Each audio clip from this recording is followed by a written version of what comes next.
Welcome to the podcast, everyone. Today we're going to be talking a lot about our Manitoba economy. I'm Marcy Markusa, and this is Manitoba.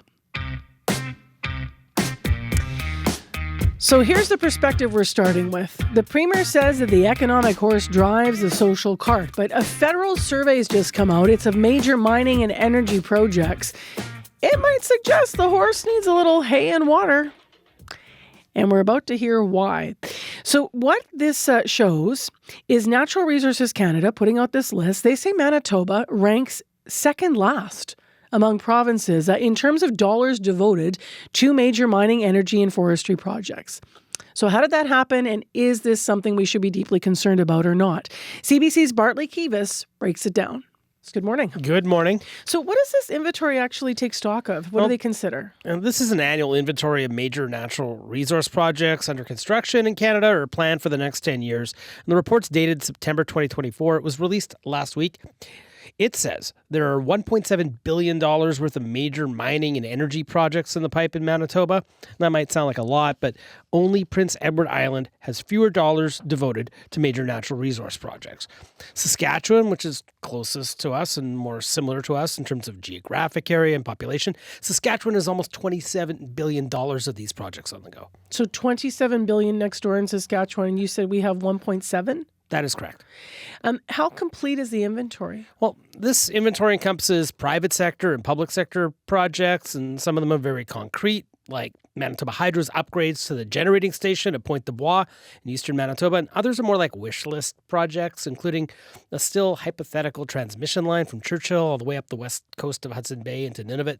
Now, this inventory has its critics. Robert Parsons teaches sustainability economics at the University of Manitoba. He says he questions the methodology and says the list of projects isn't complete.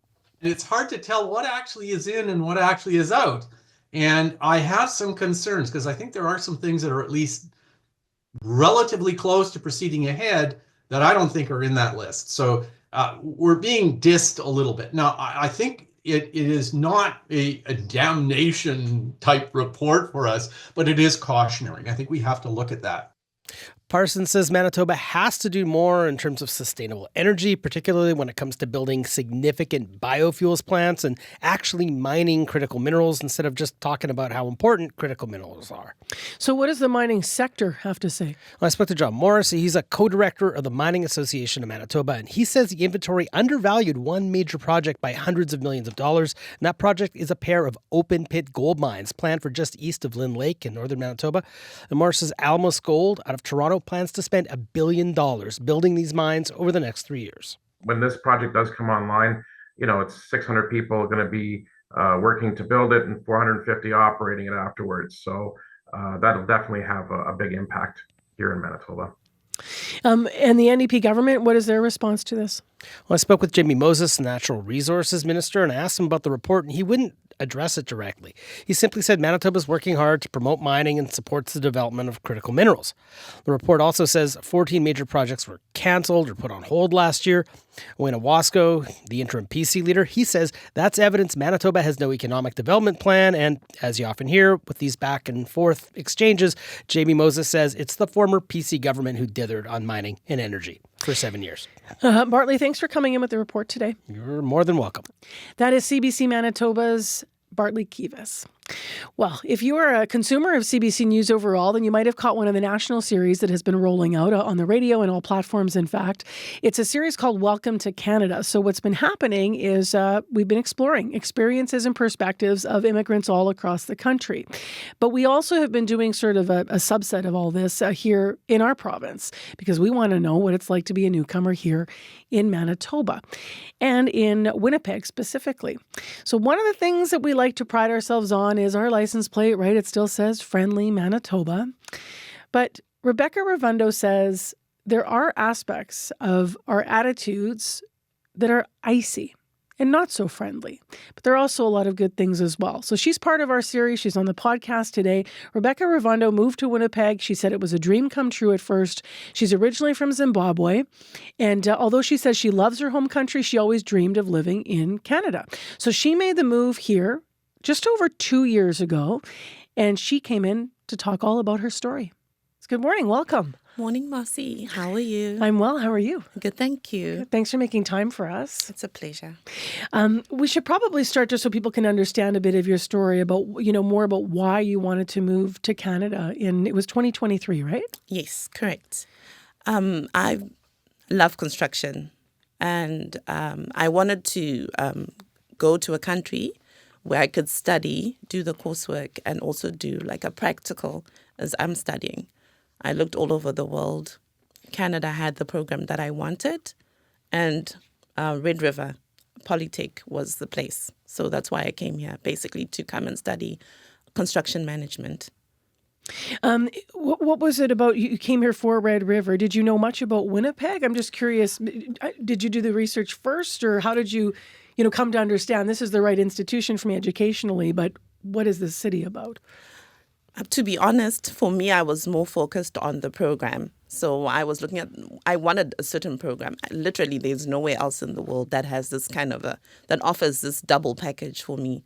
So that sold it for me. And I was like, wherever it takes me, I'll find out as I go. So I did research, like Winnipeg has got an amazing cultural base, with the ballet, there's a lot going on here. So I did see that. And then I also saw it's the third coldest place in the world. So I was just like, you know what? People live there. No one's dead. I'm not going to die. I was like, I'll just go. You made the decision for, obviously, as you said, for education first, the program specifically. You came on your own first? Yes, I did. I came by myself. It made better sense for me to come by myself, just looking at the cost of immigrating to another country. Yep. So if I'd come with my family, even just the cost of an Airbnb as one person renting one room, as to renting a whole apartment, already, the moment you step here, it becomes very expensive. Even coming on, if you get an Uber, I've got 2 young kids. So they need to have car seats and all that. There's a lot more math that needs to happen in terms of bucks. And I was just like, it's better for me to come by myself first and see how things are, settle in, and then my family can follow. Are they here now? Yes, they are. Thank goodness. And your family is it your husband and 2 kids? Yes, yeah. Correct. How old are they? My daughter just turned 4 this month, and my son is turning 8 next month. So, yeah. How long were you here by yourself? That must have been... I mean, I can't imagine what that's like, right? You're making the decision. 13 months. Yeah, that's hard. Yeah. Leaving the kids. Yeah. Before you moved here, did you have expectations, I guess, about what your life might be like in Canada overall? I didn't have expectations because I know anytime you have the expectations about anything, you'll definitely be disappointed. My only expectation was my academic expectation that what I read on the Red River website is exactly what I'm going to receive. And I'm happy. It is exactly what I'm getting. So I was okay there. Everything else, I was like, you know what? You don't pick or choose, what's thrown at you. Just take it as it comes. Yeah. What were the things that, do you want to start positive or you want to start with challenges? You get to pick. Let's start with positive. Okay. What was positive when you moved, about Winnipeg, about obviously our series is about feeling welcomed or, what did you find positive about your experience being a Winnipegger? Well, I got here in August, so the weather was nice. Mm-hmm. And the first thing I did when I arrived, I got to my Airbnb. And then I walked down Portage Avenue to go to Canada, where you sort of check into the country. I'm forgetting. Arrive Canada. Sorry. Yep. Yes. Check into the country. And as I was walking, I saw a lot of things. And, you kind of have this kind of perception about a place. And as you walk into downtown, you see a lot of things. And some things are not nice. I saw people on drugs and I saw things like that. But everything was nice in terms of the orderliness of the place. Things were very orderly here. And when I got to Arrive Canada, they were very nice to me. My appointment was put in and everything. That was a seamless process. So I was happy about that. The bus system works. In my country, we're really packed in public transport here. I was like, oh my gosh, I get a seat. I don't have to squash with anyone. So that was really nice as well. So yeah, it was okay. So you notice some of obviously we have deep social problems that cause people to be on the streets. You were walking, so you're noticing these things. Was that a surprise to you? Very much. Everything that I saw, I never saw it on the internet. This information, maybe, I don't know how media works here, but I didn't know, like, there's a drug problem here. Like, okay, in my country, there is also a drug problem, but the scale of the problem here is much, much more than where I come from, because people are more social, I think. This comes from, like what you're saying, it's a social problem. People are lonely, or people cannot handle pressure or whatever it is. But where I come from, every day, the moment you open your eyes, it's pressure. You have to make a plan about electricity. We have 18-hour power cuts. You can do maybe 2 months with no electricity. So you need to have solar. You need to cook on the fire. Like, from the moment you open your eyes, you're making a plan. But here, I don't know if people are good at adjusting to making a plan. So let's move to some of the challenges that you noticed. I know some of it, I understand, comes around sort of the idea of what you would have experienced and tell me if I'm characterizing this correctly, building community, in Zimbabwe, where you're from, and then what building community is like in Canada. They're different things, and that was a surprise to you, I understand. It was a big surprise. I think also because of my age. I'm slightly older from when most people come to Canada, in terms of for education, that is. I'm a mature student. So I'd sort of built my life, like everything was set. I knew, like, I could get support this way, this way, this way. I knew my ins and outs of my country. Then you come to a new place and you're like, oh my goodness, I have been, like, put into a system for years, like over a decade, where I knew where to get everything that I needed. And then you have to start again. For example, I walked into Walmart. The first time I walked into Walmart, I was there for 30 seconds. I literally walked back out. I was so overwhelmed. Like, there was just so many products, and like the place was so big. And I was like, I know nothing. I don't even know what soap to use anymore. Like, in my country, I had my brands. I was like, I just walk in, like 10 minutes, I'm out. But I was like, I have to start again. I have to read everything. And there's a lot more options. In my country, there's like 3 things for one thing. There's like, I don't know, 30. Did you have help to navigate what some of those differences were country to country?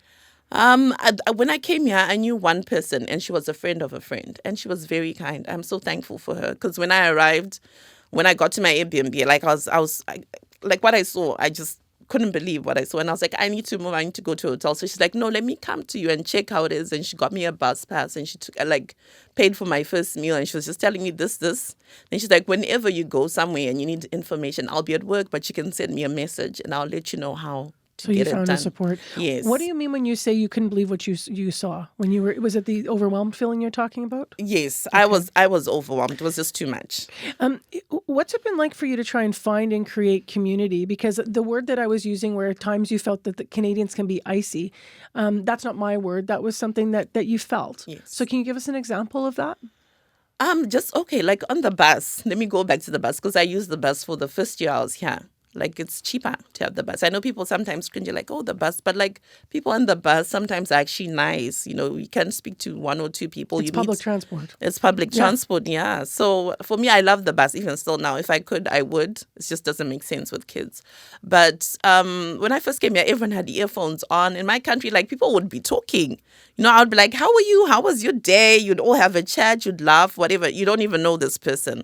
But I think we have, like, counseling in that way. Like, everywhere you go, you're kind of being counseled as you go. You can just stop in the road and someone will be like, are you okay? But here, like, people just walk past, or people have their earphones on, and you're like, but we're people, let's chat and like see what's going on, because everyone is going through something or wants to share something. Like, it is lonely, but every day you're passing someone. Why don't you communicate? It was very strange for me. I didn't understand why things are that way. How does that impact your sense of welcoming or community?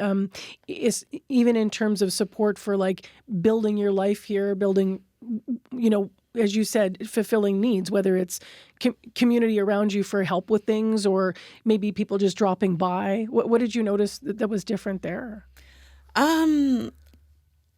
I didn't like it, first of all, because I'm also a very social person. I love people. I mean, I've got 14 brothers and sisters.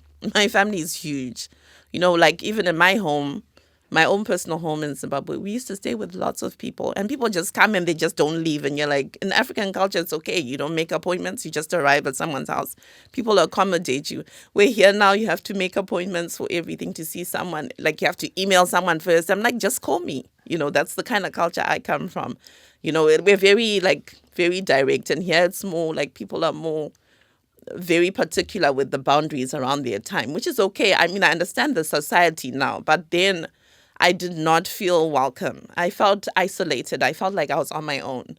And I was like, okay, the only way to adjust is kind of tweak things slowly and find people who are like you. And over time, I managed to. I grew. The first place I started with is my own community, Zimbabweans. You know, I got in touch with some women, some older women who used to come, and they had a prayer group, and that's where they would come and pick me up, and then we'd go and pray, and then we did a conference, and then from there I was like, okay, fine, I'm good there, but I need to grow.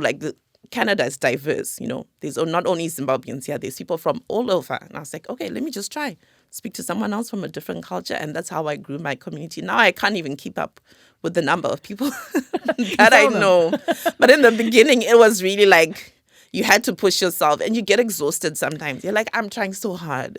You know, like when are things going to start to balance? When am I going to start to feel comfortable in this new space? It was a lot. I want to ask you what you think is needed to make it not a lot, to make it, better for newcomers to feel more at home or more quickly at home and connected. Because that's what community is about, right? Is connection. So how do you think things could be improved? What do you wish that you'd had? I just wish when I first arrived here, I don't know how information could have been given to me that I'm told, okay, these are people from your community. This isn't given options, because you need to plug someone into a community quickly so that they can learn all the little, know-hows, like on a Wednesday at co-op, the car wash is half price and stuff like that, the regular wash. You don't know that when you first arrive. And when you don't have information, you pay a lot more than you should. And Canada's not, it's compared to where I come from, Canada's very expensive, so being able to make newcomers settle in and be able to understand where they can get bargains about things, or the immigration center. I found it out later. There's some information I needed. I didn't have a certain permit that would allow me to do my co-op when I was at school. And I need to get that permit. And then after researching, that's when I found out there's the immigration center, and I went there and they helped me to. So we can close some of those. The country could close some of those gaps. And in Manitoba, some of those gaps would have made a difference to not only your loneliness, but practical things and saving money and knowing where to go. And quickly. Thank you very much for coming in and being so forthcoming and being part of our series. And good luck with your exams. Thank you. I know you're so writing much, exams Marcy. right now. Nice to meet you in person. Nice. Yeah. Rebecca Ruvunda, a Winnipeg newcomer, part of our series looking at the experience and realities of people coming not just to Canada, but here to Winnipeg or anywhere in Manitoba. And to that end, if you have a story for our series, keep it coming. I'd love to have a conversation with you on our podcast. And you can email us, radio893@cbc.ca to connect. I am Marcy Markusa. This is Manitoba. Don't forget to like and share.